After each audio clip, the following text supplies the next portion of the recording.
Once upon a time, in a small run-down neighborhood, there lived an arrogant and materialistic woman named Bumi. She was married to a young man named Ayo, who, despite his little earnings, worked tirelessly to provide for their family. The couple had 3 children together, and Ayo's love and dedication to them were unwavering. Every day, Ayo would venture out into the streets, taking on any menial job he could find to make ends meet. He would collect trash, wash cars, and even clean chicken coops for rich families, all in an effort to put food on the table and keep a roof over their heads. Despite his hard work, Bumi never seemed to appreciate his efforts. Instead, she would constantly compare him to their neighbors and her friends' husbands. "Look at your mates," she would say. "They are buying cars for their wives, sending them on an exotic vacation, and showering them with gifts. Just 2 days ago, Yemisi's husband bought her a brand new iPhone 11 Pro Max. But look at me, stuck in this old run-down house with a leaky roof, a broken bed, tattered clothes, with this palace phone I've used for ages." During the week, she would spend her days selling akara and pap on the street corner just opposite their house. The modest income generated from the small business she would carefully set aside for her own personal indulgences. At the end of each week, she would gather her earnings and head to a high-end boutique where wealthy women buy designer clothing. There, she would rent expensive material which she would flaunt in the church on Sundays. She doesn't contribute a dime for the family upkeep. At night, when her husband would try to make romantic advances towards her, she would push him away. "This is all you know how to do. Sex, sex, sex. Can't you think about how to better our lives?" she would say. And if he persisted, she would take the pillow and leave to sleep with the children in their room, leaving Ayo feeling rejected and unloved. Despite all this, Ayo's love for his wife remained unwavering. He held onto the hope that one day he would be able to provide for her and make her happy. Whenever he passed by a clothing line, he would promise himself that he would buy her some beautiful clothes as soon as he saved enough money. However, the money never seemed to be enough, and at the end of each day, he would often find himself with just enough to purchase a single meal for the family.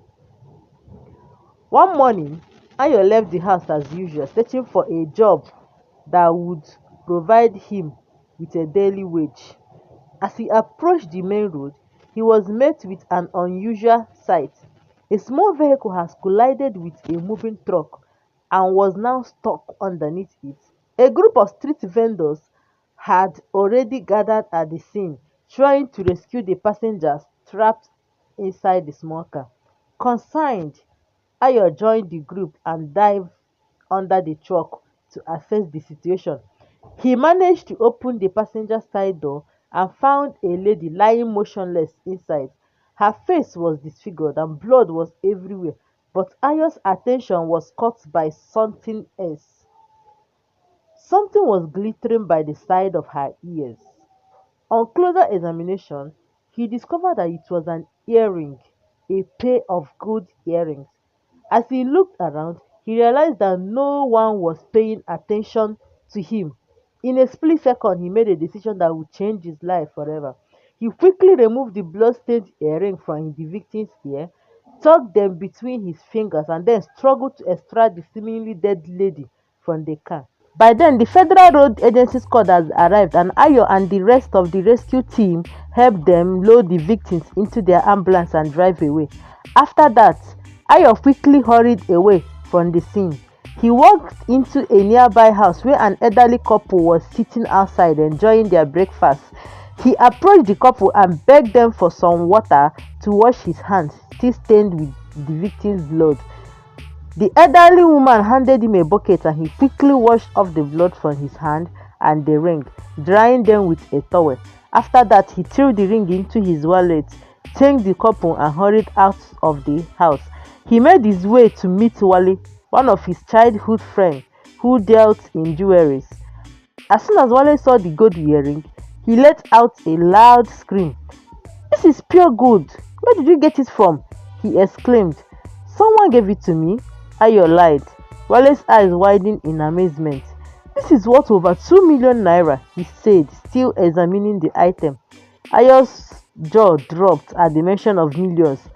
All his life, he had never even counted a full 50,000 naira, let alone millions. "Please, how am I going to sell it?" he asked. Wale told him to go home first, but instructed him to return the next day with the earring, promising to take him to the buyers himself. "Be careful, don't let anyone see it," he warned Ayo. Ayo left Wale's place feeling like a happy man. He couldn't wait to sell the gold and make a fortune from it. He thought of all the good things he could do with the money: renting a new house, investing in a business, and finally being able to provide for his family in the way they deserved. As he walked home, lost in his thoughts, he didn't even notice when he passed by his wife's akara stand. "Is that not your husband passing?" one of Bumi's friends pointed out. Bumi looked up, her heart filled with rage as she wondered why Ayo had returned home so early when all his friends were out making money. She pleaded with her friend to help her take care of the customer and hurried home to see what was going on. When she walked into the room, Ayo was sitting on the bed admiring the jewelry, a look of satisfaction on his face. "Ayo, why did you come home so early?" she queried him. Ayo was taken by surprise. He wasn't expecting her to be home so early. He tried to hide the jewelry, but it was too late. The gold earring fell from his hand to the floor, and Bumi's eyes widened in shock. "Wow!" she exclaimed, bending down to pick it up. "Ayo, you bought this for me?" she asked, her voice filled with excitement. Ayo stood up and began to stammer, trying to come up with a plausible explanation. "Yes, I mean no, wait, see," he stammered, realizing he couldn't reveal the truth. Before he could recollect his thoughts, Bumi jumped on him, hugging and kissing him multiple times. "Thank you, thank you, thank you," she exclaimed, her eyes shining with joy. The next thing Ayo knew, she had put on the earring and was standing in front of the mirror, admiring herself. "I'm so beautiful," she said, striking a pose. Aya was dumbfounded. At first, he wanted to snatch the ring from her, but seeing how excited she was, he couldn't bring himself together to do anything. He just stood there watching her display. Again, she hugged him and rushed outside to show her friends. Even before she spoke, everyone in the shop had already noticed the expensive jewelry. "Wow!" they chorused in admiration, their eyes wide with envy. Bumi beamed with pride, feeling like the queen of the moment. "My husband bought it for me," she said, her voice dripping with satisfaction. In her excitement, she sold out her akara at cheaper prices and rushed home to meet her husband. However, before then, one of her regular customers who had been there at the time had made a careless comment about the earring. "Madam, this ring is too big for your status. Sell it and use the money to stand yourself up first," she advised her. Bumi and her friends, as well as some female customers, turned on the woman, their faces twisted in anger. They cursed her until she walked out of the shop in shame. Her head hung low in embarrassment. Bumi's friend continued to hail her, admiring the expensive jewelry and praising Aya's supposed generosity. When she got home, Bumi made her husband a delicious meal of pounded yam and egusi soup with enough meat inside. Ayo ate until his stomach could not contain anymore. Throughout the remaining part of the day, Bumi wore the ring about, going about the neighborhood, greeting people, both friends and enemies alike. She was determined to let everyone see it. That night, their lovemaking was passionate and intense, leaving them breathless, after which they lay entwined. Ayo's hands began to caress her body till it got to her ear.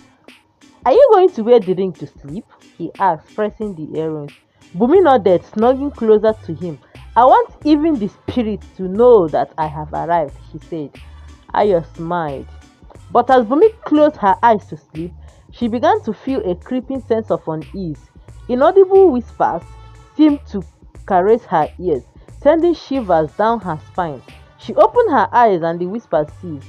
Confused, she tried again, closing her eyes and waiting for the whispers to return. Sure enough, the faint murmurs began, only to vanish when she opened her eyes once more. This repeated for like 4 times before she turned to her husband, who had drifted off to sleep. "Ayo, Ayo," she called, shaking him gently. "What's wrong?" he asked in a sleepy voice. "I'm hearing sounds, faint whispers. When I close my eyes, they are there. But when I open them, they are gone," she said. "What kind of whispers?" Ayo asked. "I don't know. They're just there," she said. "Come on, there is nothing like that. It is just your imagination," he said, and begged her to try and catch on sleep before morning. She tried, but the whispers wouldn't just go away. She sat on the bed, keeping awake. When Ayo woke up the next morning, he was surprised by what he saw. Episode 2 is coming soon. Click on the subscribe button to get notification when it drops. Your likes and comments will be appreciated too. Thanks for watching.